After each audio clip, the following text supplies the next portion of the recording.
Hello and welcome to Soul Portals, exploring psychospiritual horizons with your hosts Cedric Spire and Deanna Nagel. Cedric is an author and therapist who developed the interview guidance model and is a pathfinder in the psychospiritual realm. Deanna created the Essential Soul Care model, a model suitable for therapists, coaches, and healers. The monthly episodes of Soul Portals feature guests sharing insights from their personal paths and professional practices. Thank you for tuning in for the Soul Talk with all kinds of trailblazing teachers and guides as Cedric, Deanna, and guests explore new evolutionary landscapes.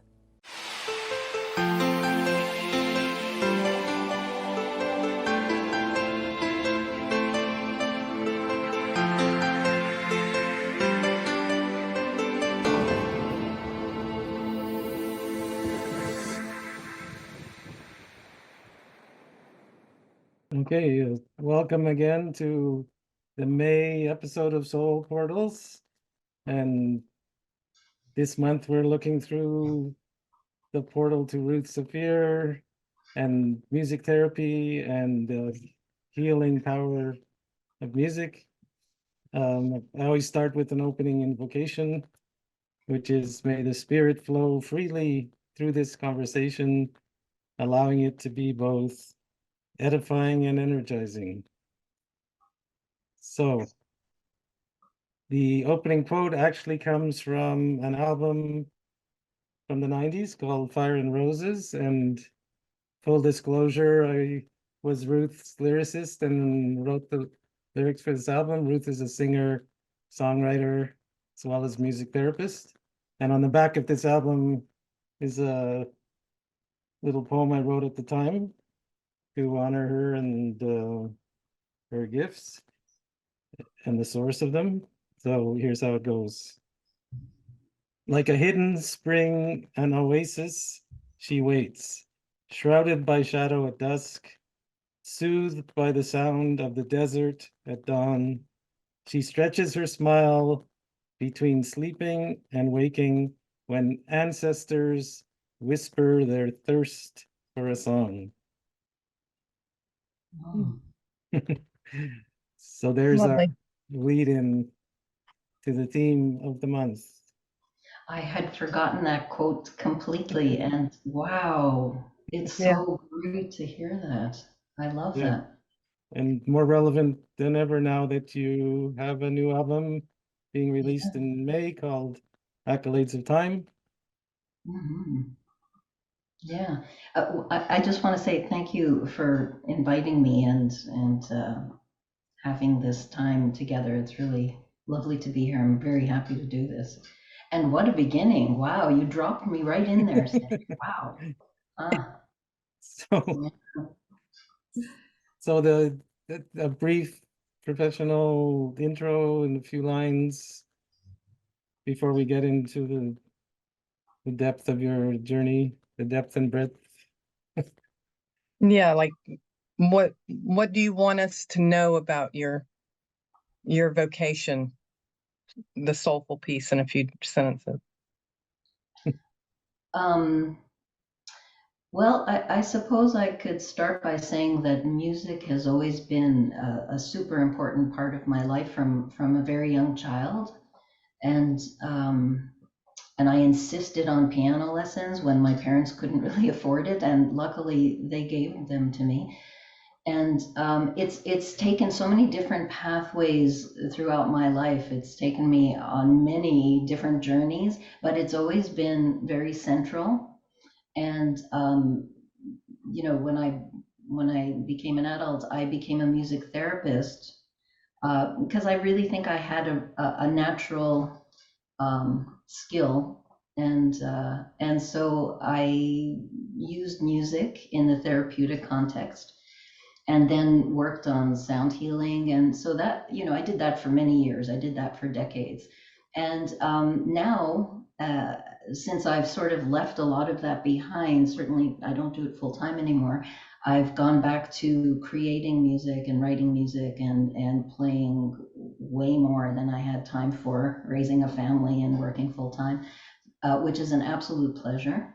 And so, so now I'm more focused on my own internal process rather than working with people. So yeah, so that's a bit like an overview. It's a big overview. And just a bit about music therapy, and for people who are completely new to it, you know, what is it and what's the impact on clients and the settings where you practiced? Yeah. So using music in a therapeutic context can take many different forms, and it can be with many different kinds of clients.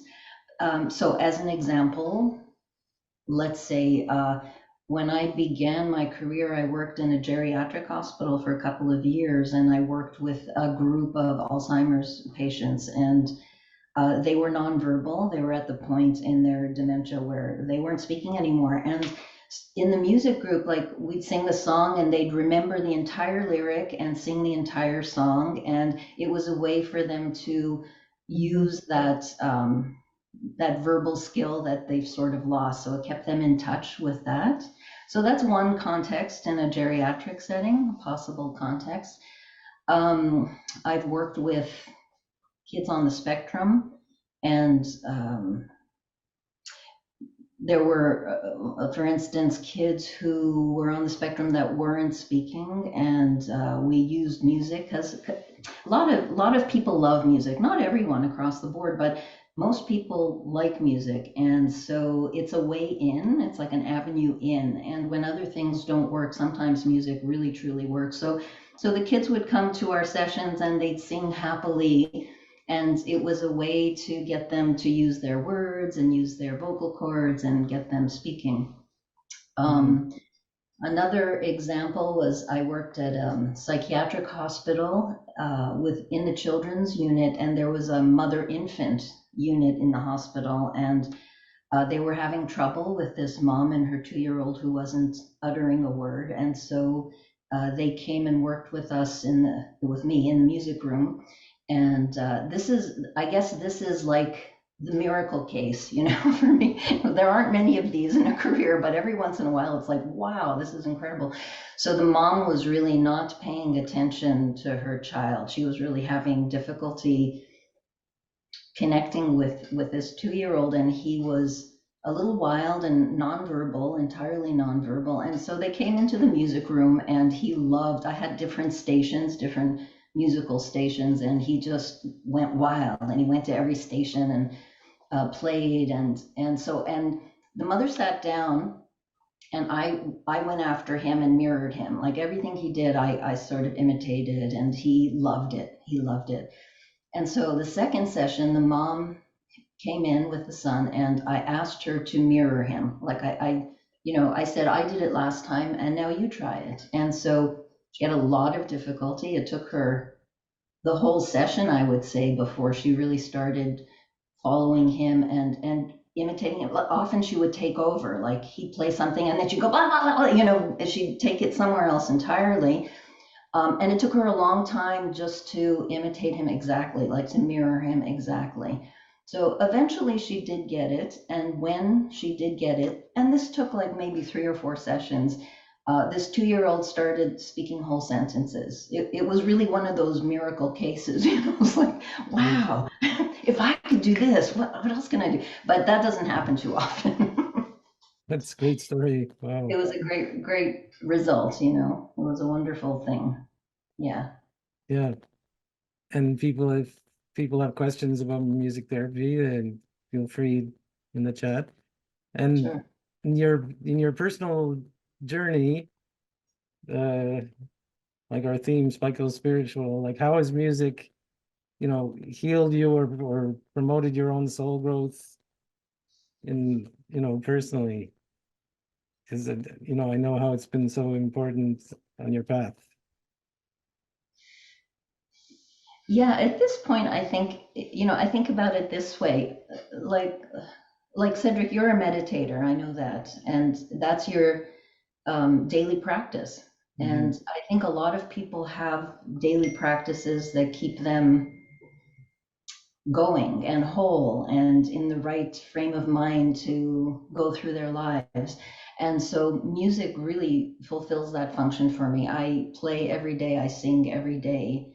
And when I'm not in this is I'm in my music room, and this is where I work and play. And when I'm not here, and I haven't been here for the last few weeks, I start to go a little wonky.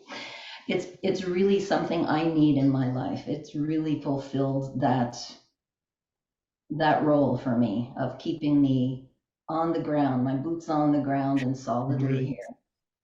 Yeah. Because a lot of people talk about creativity, but it's great to hear it reframed as a practice, as a psychospiritual practice like anything else. And I do think that creativity is a practice as well. I don't think it's just a here and there thing. Many people use it that way, but I think if it becomes central to your life, it becomes the thing that keeps you grounded and keeps you moving along at a good clip. Right. And Yeah. it's very, music is very sensory.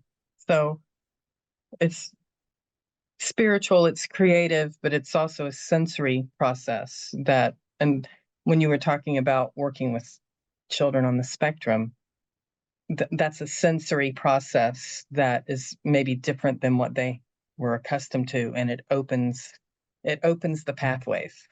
Yeah, and I think it opens the pathway for many people because we think of therapeutics as either medicine or speaking therapy, and Right. music really takes people outside of the semantic piece, and it brings it to a whole other level, much more heart and feeling, and it's direct. It's not, you don't have to work at getting there. It can be very direct.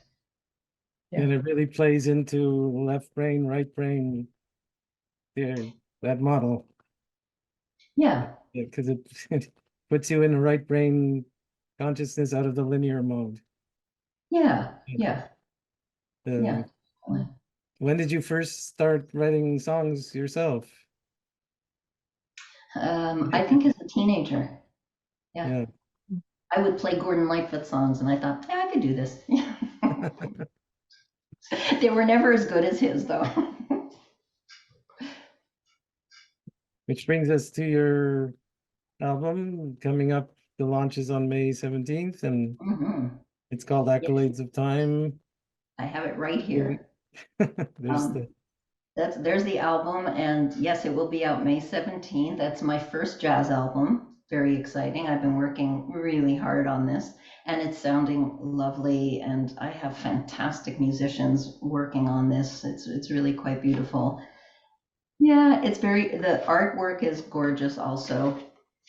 All of it is, it's hard to see, I'm sure, online, but anyways, if you want to listen to it, it will be available May 17th. We're having a listening party on Bandcamp. And if you go to my website, I believe the website is in the chat room on top. And on the opening page of the website, there's, all the information for when the listening party is, and all of that is yeah. there.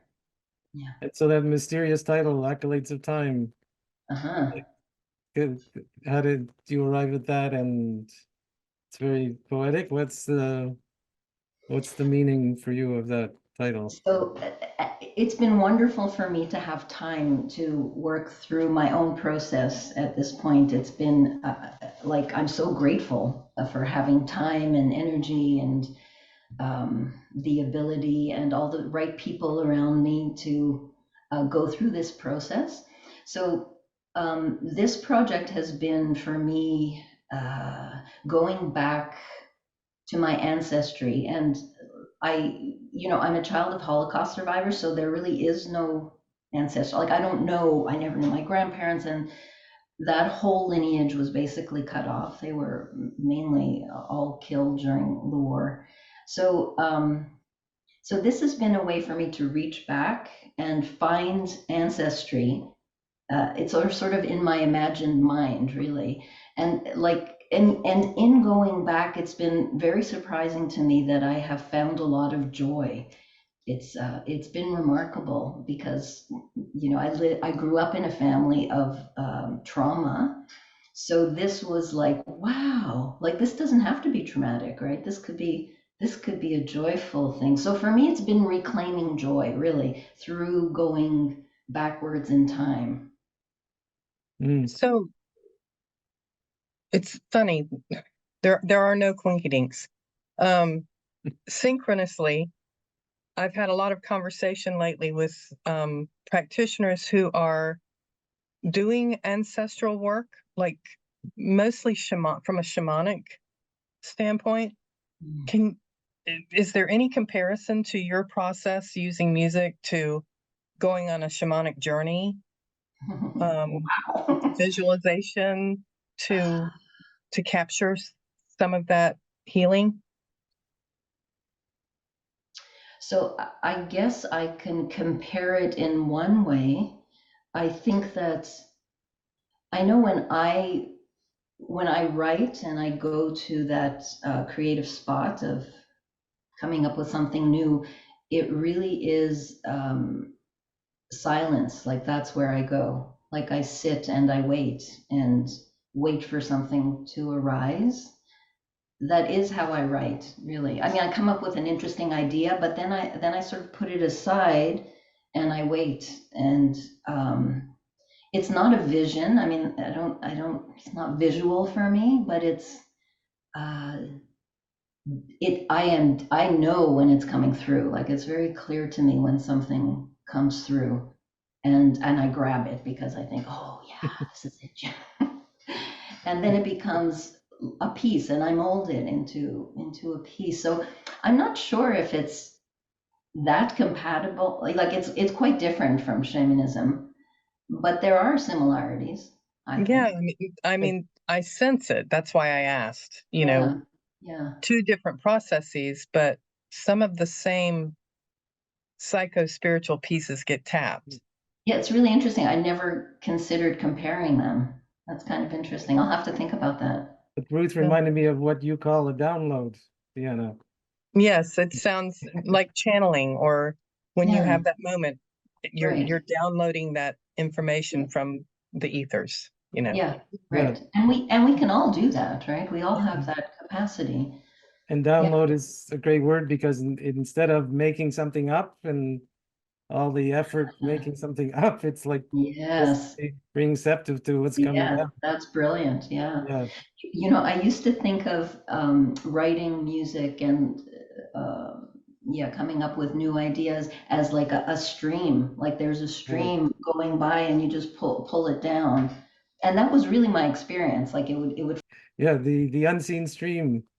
right, exactly. That's what I call it. Yeah, And right. it's tapping into it. But it's really interesting how in different phases of life that also changed for me. Like it no longer is a stream where I pull it down. This may sound totally immodest, but I feel like I am the stream. Like it's no longer pulling down. It's like I am the stream. It's in me and I can tap into it inside. Yeah. So like immersed in it. Yeah. Immersed in it. or Yeah. or you're tapping into your higher self. It is you. But it's no longer above me. It's no longer outside of me. I feel like it's in me. But that took a long time. That took a lifetime. I found for me, to feel like, oh yes, here it is. Here it is. It's here. It's Not up well, there. Not out there. It's really here. and Yeah. when I think of higher self, I think of higher self as in our aura, like within our aura. Right. So what you're describing is embodiment. Right. Yes. Yeah. Yeah, Mm. lovely. Yeah. Yeah. Rumi has a poem about it, which I can't completely recall, about the fish in the ocean, and if one fish is saying, "Where's the water?" Yeah. Yeah. You're in it. Yeah, you're in it. Yeah. Mm. So can you talk a little bit about how the concept of attunement works when you're writing music? The first thought that comes to me is I spent years learning and immersing myself in improvisation.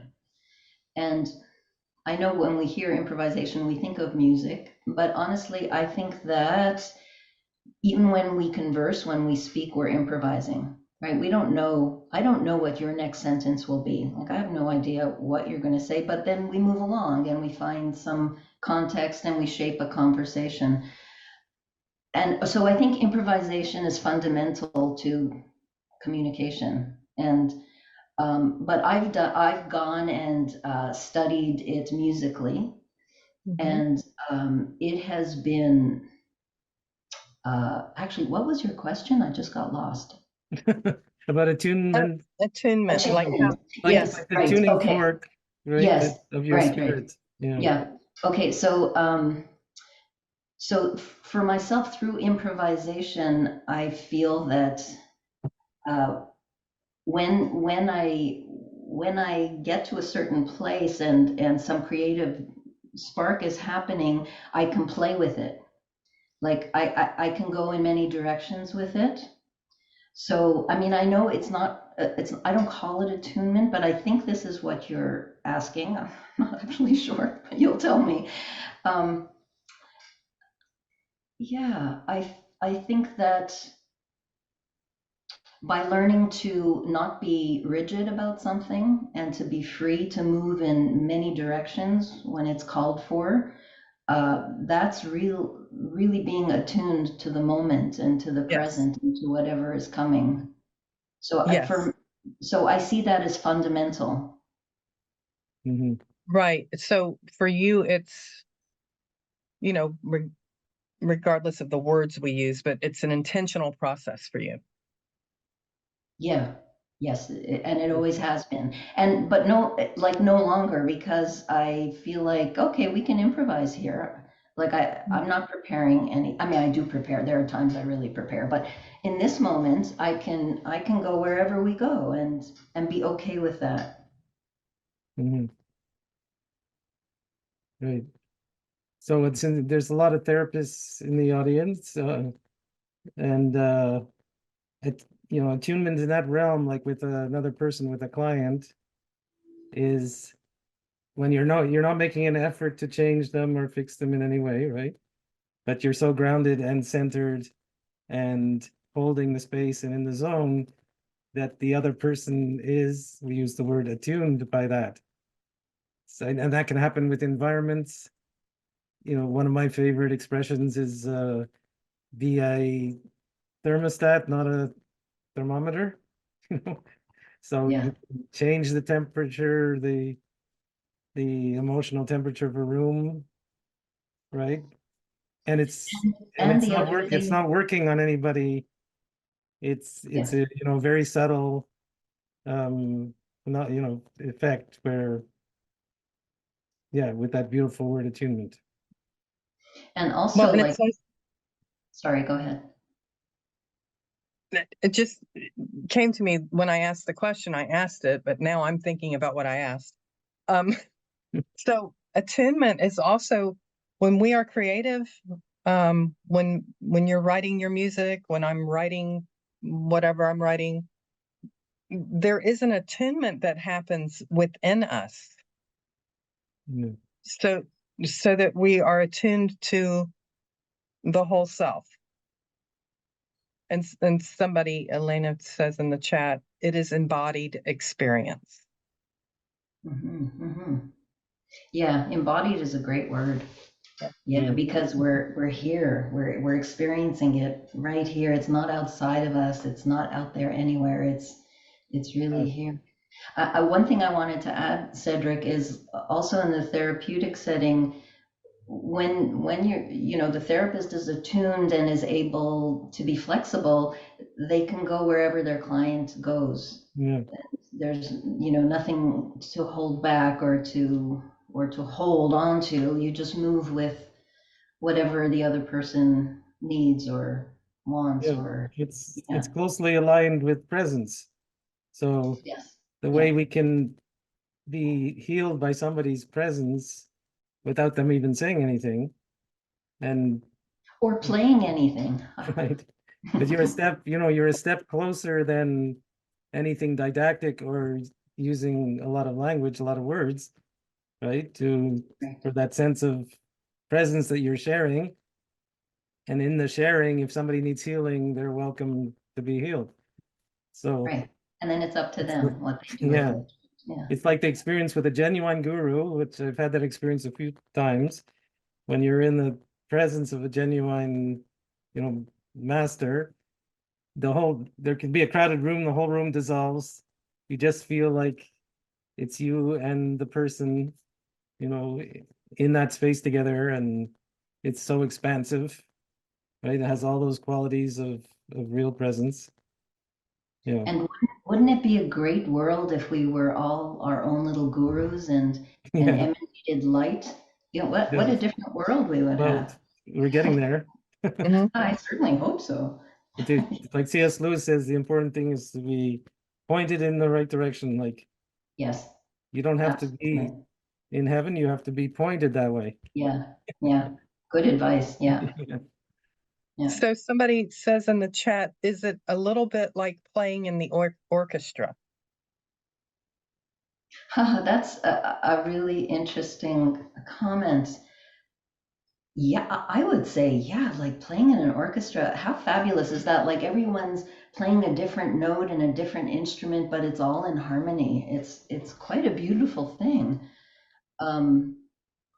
Yeah, at the best of moments, I feel like everything is so well coordinated and harmonious. Yeah, I would say yes. Now might be a good moment to actually listen to what we were talking about, and because we have one of your songs queued up.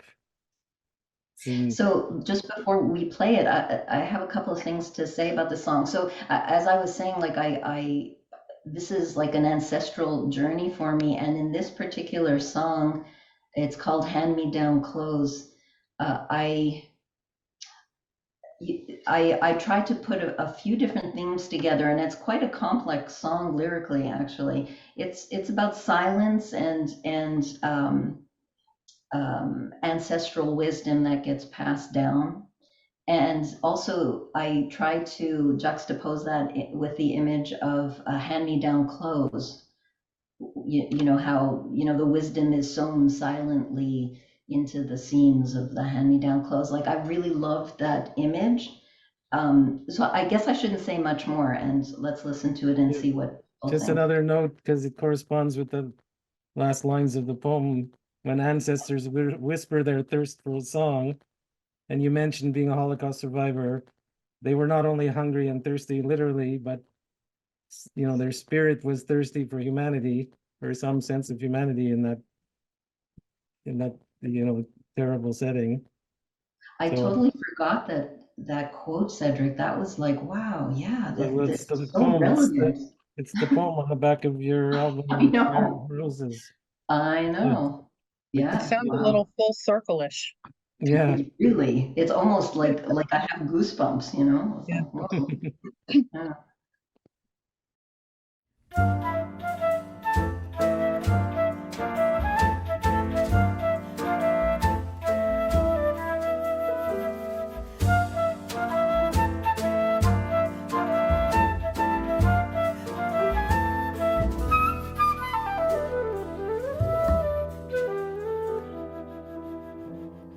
Silence rests on me like a second skin.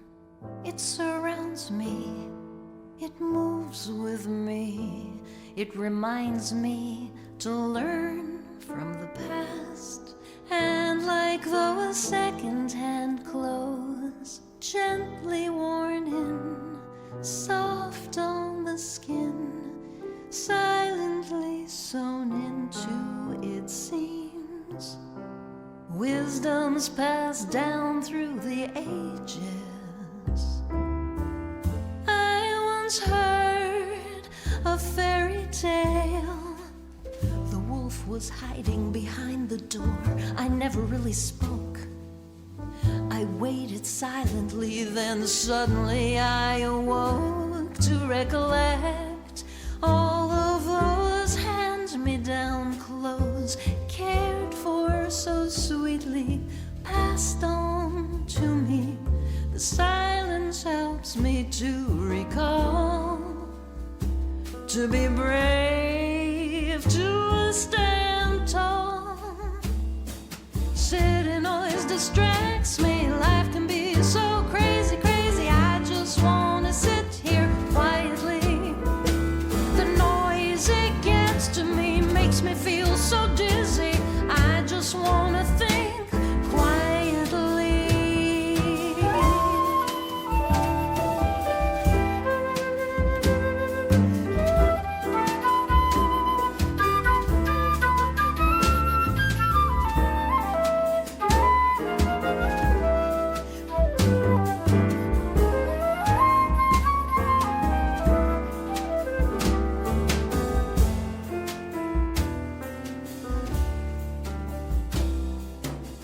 Silence binds me to the truth that I know. I don't always hear it. Sometimes I'm really deaf. The silence keeps me near it. All I'm asking for is time to reconnect with all of those hand-me-down clothes, worn over time, tattered and tethered to you and the whispering wisdom passed down over time. Hand me down clothes gently.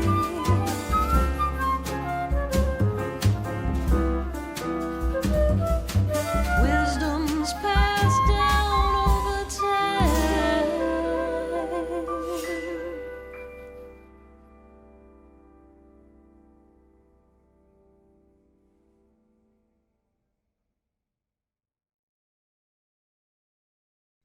One thing I really appreciate is this is such a great environment to listen. Like everyone's listening. It's not like background music, or it's not like sort of, oh yes, it's on and it's very nice. But this is like, wow, everyone's really listening. I love it. John, this must be first for online events to have a I song. would say played. yes. Yes. I was just thinking that how exciting to be part of the album emerging into the world. So thank Yes, very exciting for me. That's for sure. Yeah. Mhm. Well, hopefully more to come of this type, right? We'll see. Yeah. you. Let's hope so. Yes, definitely. Mhm. It So- was quite lovely. It was what? Quite lovely.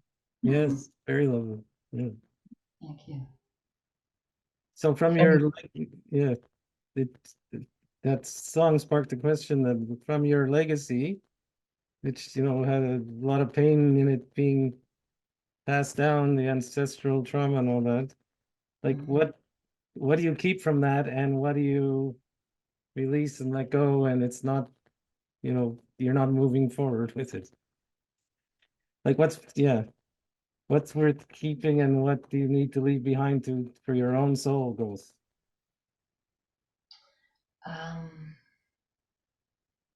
I'm very grateful for that experience of living in a lot of trauma, because it's sensitized me to suffering in the world, and it allowed me to, I think, be a good therapist and be really glad to be helping in that way. So that I'm very grateful for. Yeah, I think that's the key for me, is like that it taught me something extraordinary. But apart from that, I've really let go of it. Yeah, Like it's not something I want to hang on to. It's a dark place, yeah, the burden of it, right? That Yeah, yeah, doesn't belong to you, but no. you inherited it. Yes, and it did feel like a burden for a very long time, but at this point, I feel like I shed it, and really, I've been reaching for the joy, because that's Yeah. the place to be. So that's what I think you captured in the song is, I would imagine that part of the healing was experiencing the joy. Yeah, all of it. Actually, that was the key. It was like, wow, it was a surprise, actually. I didn't expect to find the joy. And it was like, I'm so happy that I found that joy, and I will embody it really and live it fully. And what a wonderful thing. Yeah, you're really doing the soul work of the next generation, right? Well, Yeah. I don't think everyone does it, right? Mm, And I mm, think that I could have easily have not gone down this path. I don't know I think it's grace, and I'm not even sure what moves people to do this work and or not do it. It's not all that clear to me. mm. Yeah, But creativity was the key for you. yeah, It- definitely. and Yeah. yeah, right. Can you talk about what musicians, if any, particularly sparked you um, along your path? There have been so many. Throughout my life, I've listened to so many different people and certainly been inspired by so many different genres and instrumentalists. Sarah Vaughan, Mm. Hubert Laws is my all-time favorite flute jazz improviser. Today I listened to Nicole Zalatis, who is a young jazz singer, and I just adore her. So many different influences. Mm. Yeah, And I know in therapeutically, I know when you worked with children, Winnicott yeah, influence, right?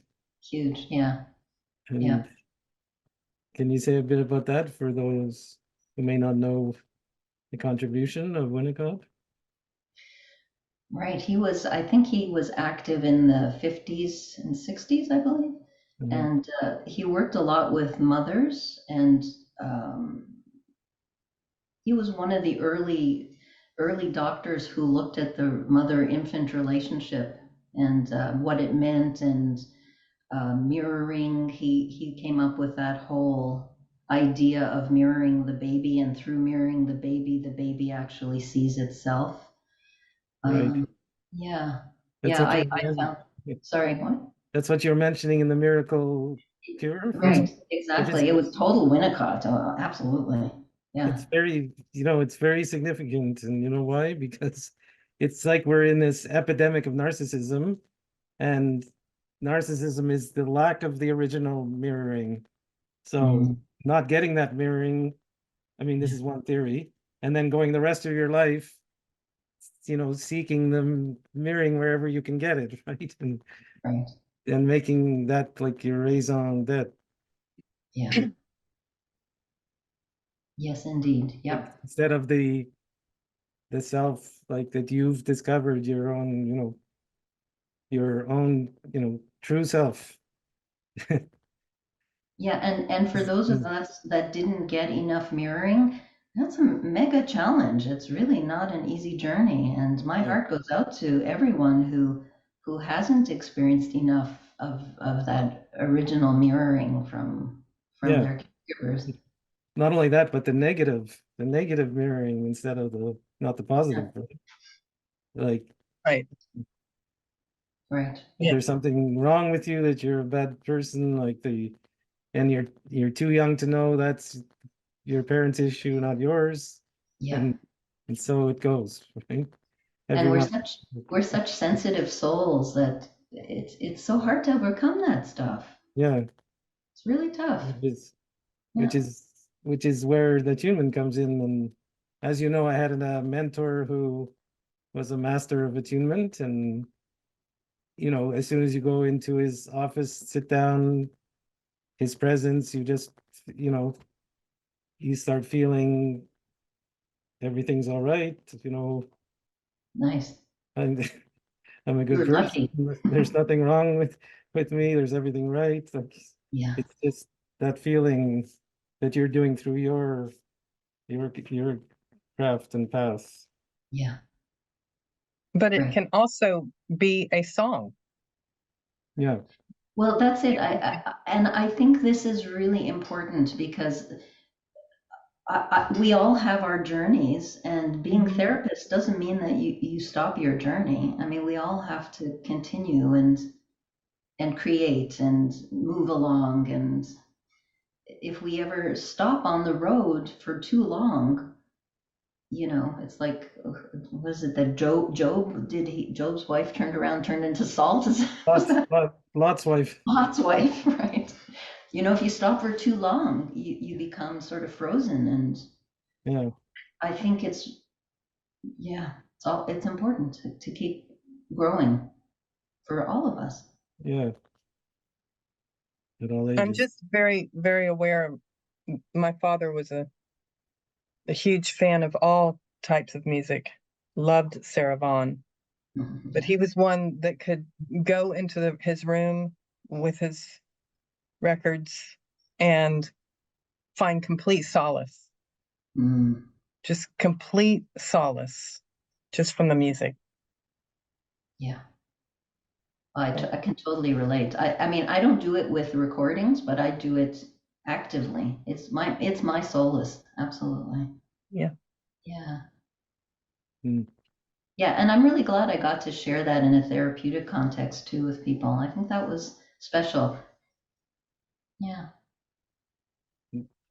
This quote fell out of my quote folder just randomly, really. Oh, It says you can discover more about a person in an hour of play than in a year of conversation. And it's actually Plato who said that. wow. Yeah. Yeah. Play. Mhm. Um, mhm. So I'm just wondering if there are any questions anybody has, any specific thoughts Yeah. or questions?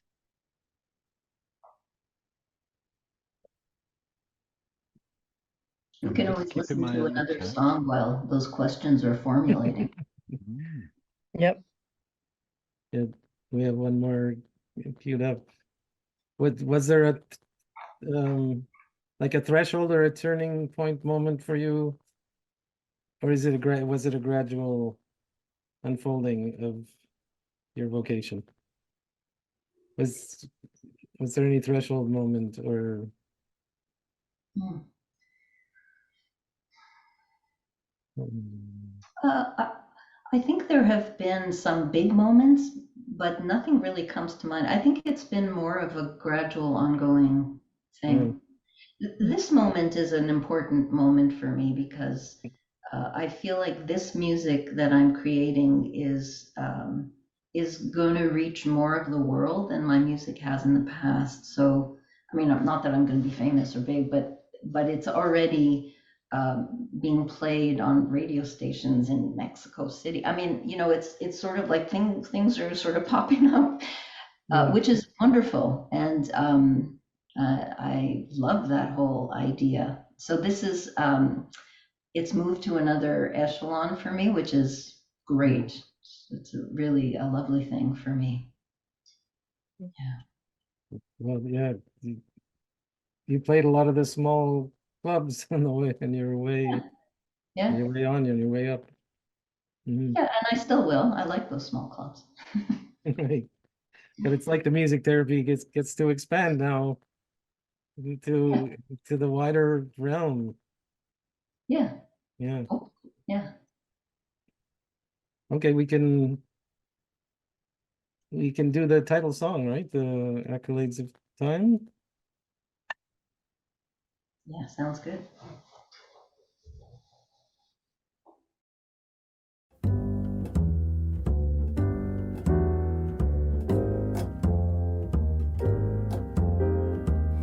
Blue foaming waters on the horizon, vanishing footprints embedded in my mind.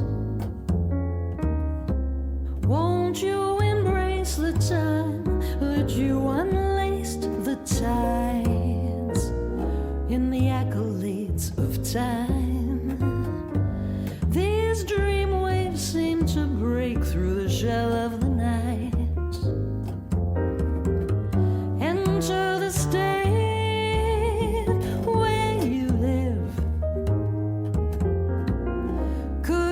you step onto a stage, into the spotlight, into the limelight, through the accolades of time.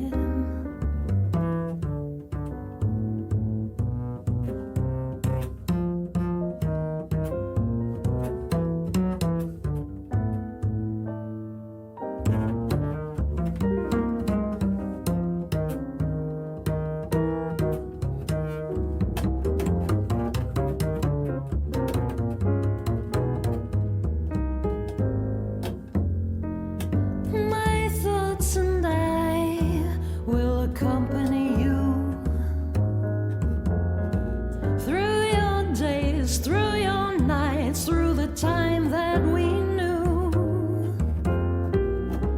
Won't you applaud my efforts here? Won't you stand and cheer for the accolades of time?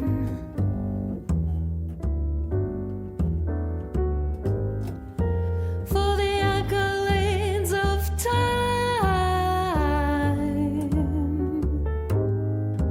For the accolades of time.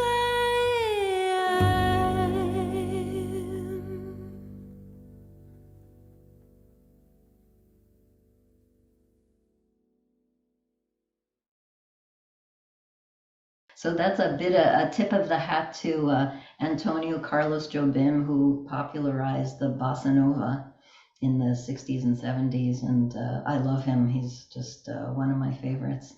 And yeah, so for me, it's like, yes, this is like, let's applaud those ancestors who are coming in and saying hello. And yes, let's have a good time together. I just got another level of the layer of the title. It's Mhm. it's like the flip side of time heals all wounds, and accolades of time is time also celebrates the integration of our journey, right? The Right. the, And the I flip honestly side of believe, I believe it moves backwards and forwards also. Yeah.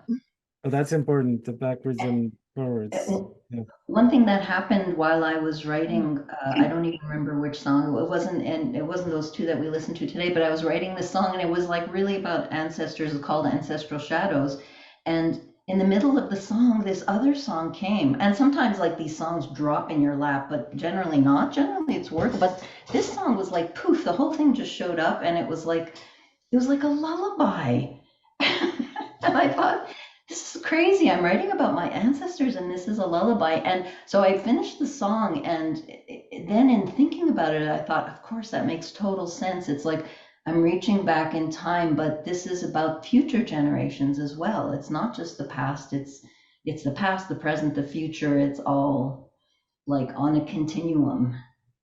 Very Yeah, good. that was interesting for me. That makes a lot of sense. At first, the title was puzzling the first time I heard it. What does that mean? Accolades of time, putting those I two remember together. that, and I remember I said to you, people are just going to have to go to their dictionaries. But it's the it's the celebration of the journey.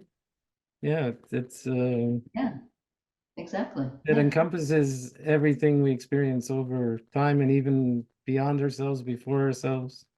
Yeah. Yeah. Mhm.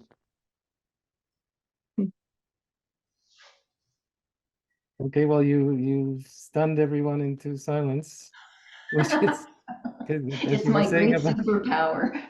as you were I do saying have a about question silence. that's come to me directly, which I could read. Would that be okay? Yeah. Sure. In the chat, yeah. So thank you for this question. Ruth, can you give me any ideas for supporting, in brackets, macho, those brackets, young people, mostly on the spectrum, I guess, thinking about autism, in an alternative educational provision? Your comments about attunement are very interesting, and a comment there, I'm a learning support assistant and not a therapist. Some thoughts about attunement, I guess. So it sounds like these are teenagers, if I'm correct. Macho Yeah, probably teenagers you're talking about. If you're into music, I would bring some like heavy metal or rock into the room, and Yep. that might speak to them, and then start a conversation around it. And if you play the guitar, bring in your amp with your distortion pedal, whatever speaks to them is what I would say. Yeah. Yeah. And it becomes a doorway in, which is really the key to anything else. Mm-hmm. Yeah. I love I don't that know if that's idea. I helpful. think Hopefully, I'm not sure if that's helpful at all, but throwing off the cape of the well-behaved kind of yeah, practitioner. I exactly. love that, Ruth. That's really wonderful. Yeah. Well, you wonder by the description she gave, if there was a room full of instruments, which instruments would they be tempted to pick up? Yeah, and it's very interesting. Sometimes it's not a given that, people are attracted to what their heart is attracted to. It's not always what you think it's going to be, that's for sure. Yeah. Mm. Yeah. Yeah. I feel like reading the poem again now that people have gotten to know you a bit. Sure. It's the full circle. Sure. So, like a hidden spring, an oasis, she waits, shrouded by shadow at dusk, soothed by the sound of the desert at dawn. She stretches her smile between sleeping and waking when ancestors whisper their thirst for a song. So good, Cedric. Wow. That's I don't know beautiful. where that came from at the time, It's a Wow. down. because I It's a didn't know you download. that well. Hmm? It's a It's a, download. it's a Yeah. download. Yeah, because I Totally. didn't know you that well at the time, Yeah, that it's true. Wow. I, Amazing. yeah. It's a great download. Yeah. Yeah. Huh. Wow. Well, it's been really a wonderful hour. Mm. Thank you so much. I've There's a gotten a lot.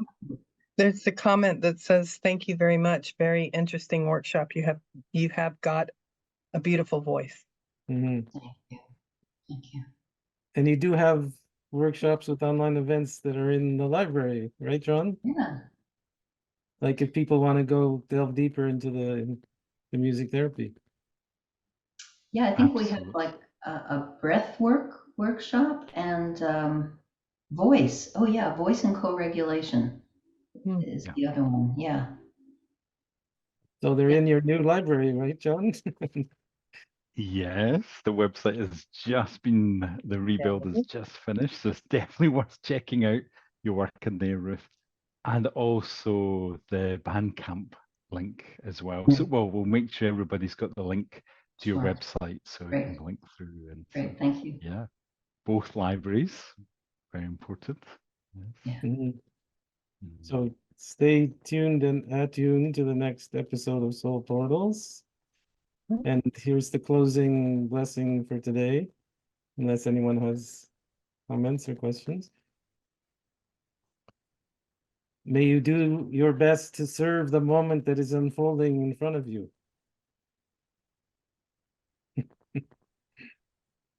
Beautiful. Mm. Thank you so much. Mm. Well, I want to say thank you from online events as well. It's really great to host the conversation here. It's great to have you back, Ruth, as well, doing more with us at online events in the Soul Portals podcast. And a really appreciation for Diana and Cedric as well for bringing this work here. And to everybody who's been with us over the last hour live, or if you've been listening to this as the recording, great to have you here too. So thank you.